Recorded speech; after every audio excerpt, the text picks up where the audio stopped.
Hey friend, I'm Micah McCurry, the host of this radio broadcast, Bible Tract Echoes, and I'm so very thankful for the fact that you have joined me once again today.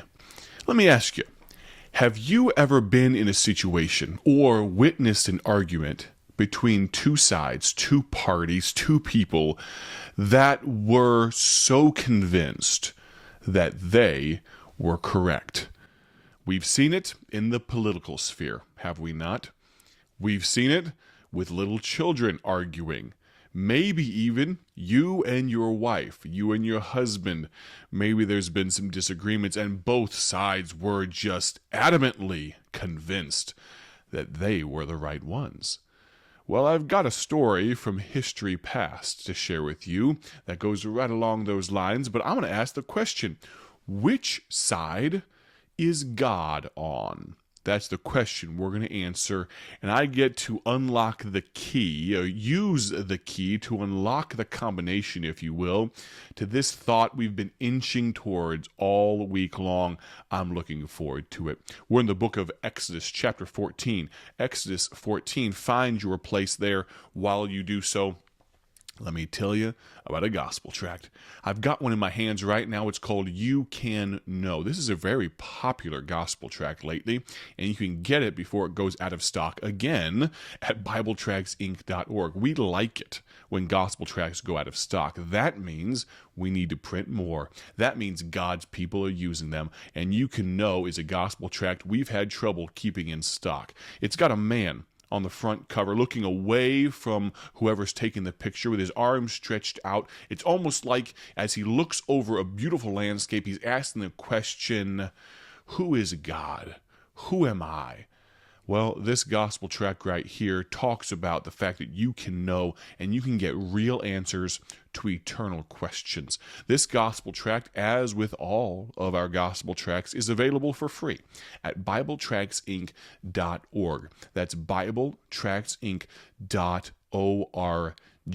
We'd love to send you some. If you're wondering right now, how can I know? How can I get real answers to eternal questions?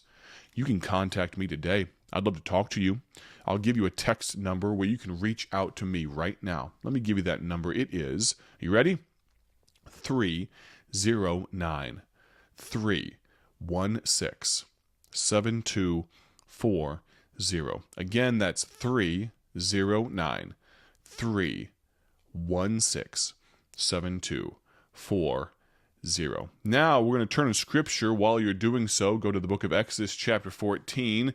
We'll review where we've come from in just a moment, but did you know that in the year 1096 AD, that's about 1,000 years ago, there was this massive effort that went on for literal centuries called the Crusades.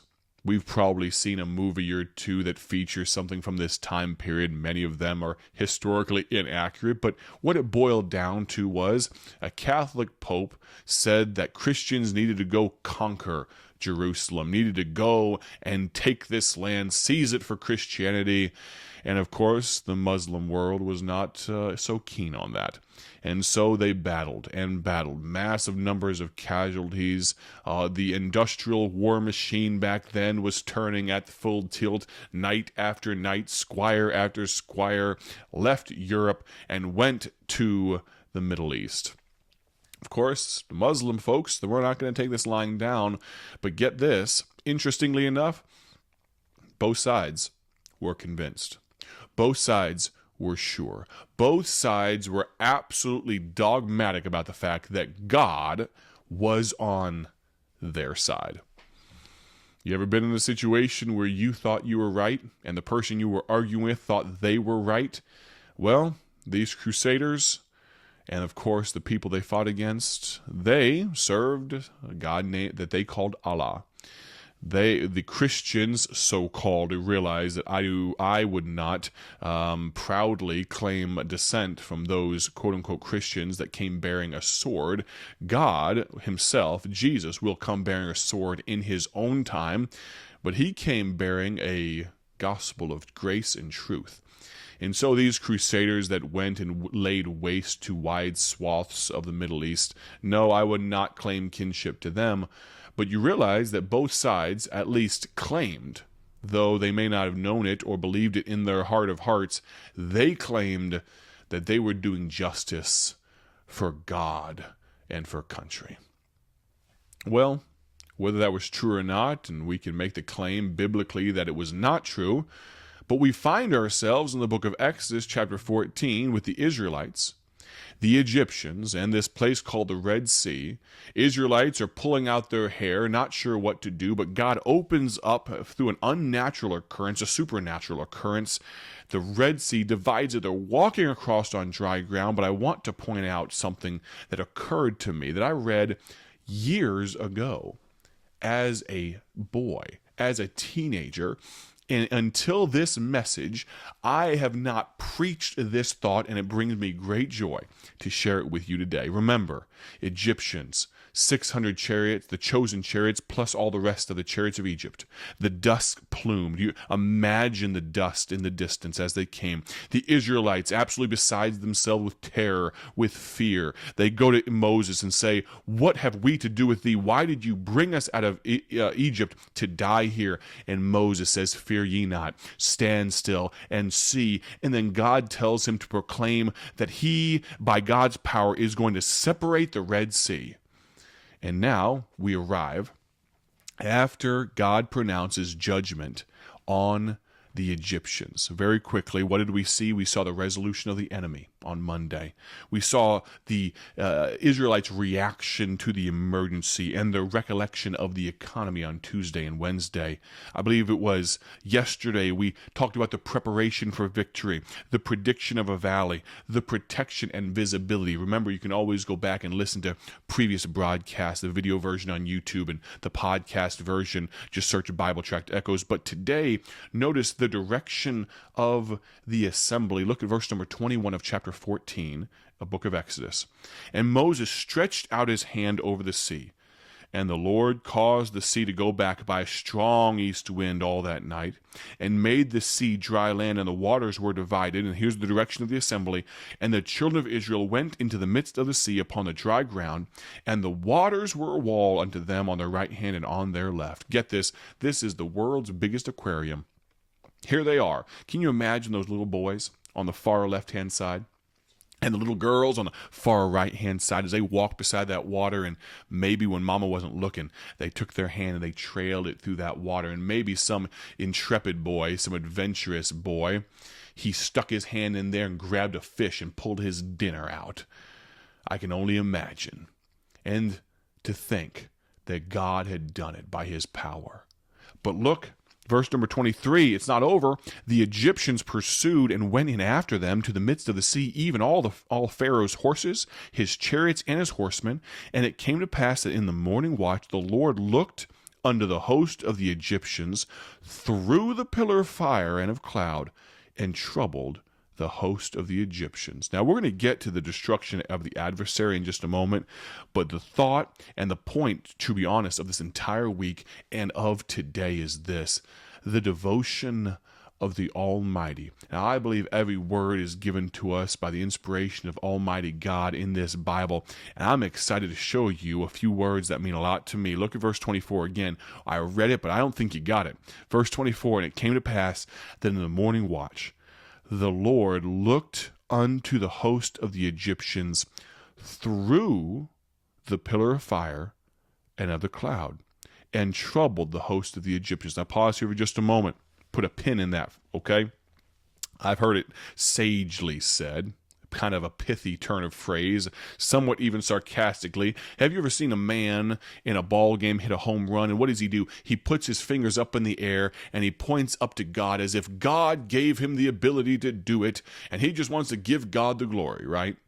Have you ever seen a man, a wide receiver, catch a pass from a quarterback, perfectly thrown ball, and all he did was catch it, and he stumbles in the end zone? What does he do? He puts his hands up in the air and points up to God, and giving God the glory. They live like hoodlums the rest of their lives, but in those few moments, they want to give God the glory, right? Well, let's put that aside. I've heard it said that truly those young men who do so, they really could point anywhere. They could take their finger and they could just move it anywhere. They could point it in and out and up and down and left and right because, of course, God is everywhere, right?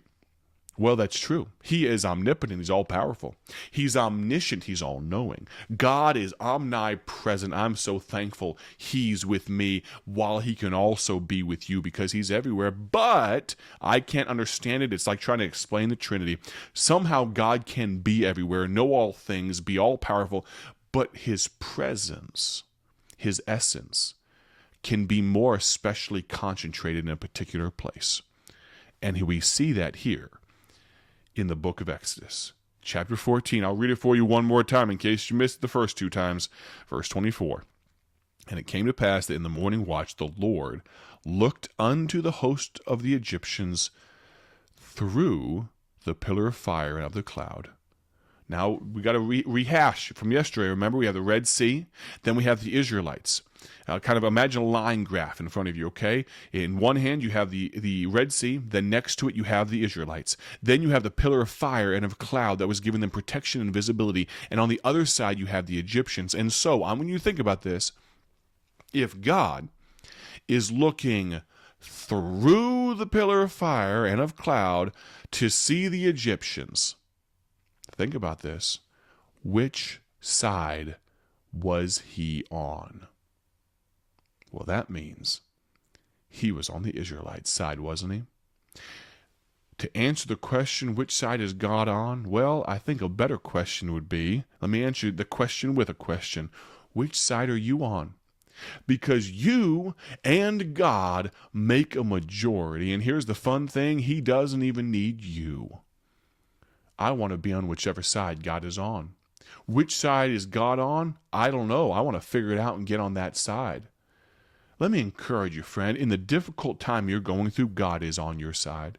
In the hard circumstance of life that you're dealing with right now, the financial pressure, the family, the crushing weight of a mortgage and a car payment, all these things, can I tell you, even in our mistakes, even in those Moab moments, as we've talked about in previous, God is on your side. Now, I'm not telling you if you're living in blatant sin, disregard for God above, that He's going to bless you. Absolutely not. But I'm saying if you're living the Christian life and you're living the tenets of this book, God is on your side. Let me encourage you with this today. Don't go any further without getting on His side. Figure out where He's at and get on His side. I want to encourage you with this. My prayer, as always, is that you have a great day for His glory. We've got more to come from Bible Tract Echoes in the coming days and weeks. Thank you so much for listening. Share the broadcast with a friend. God bless.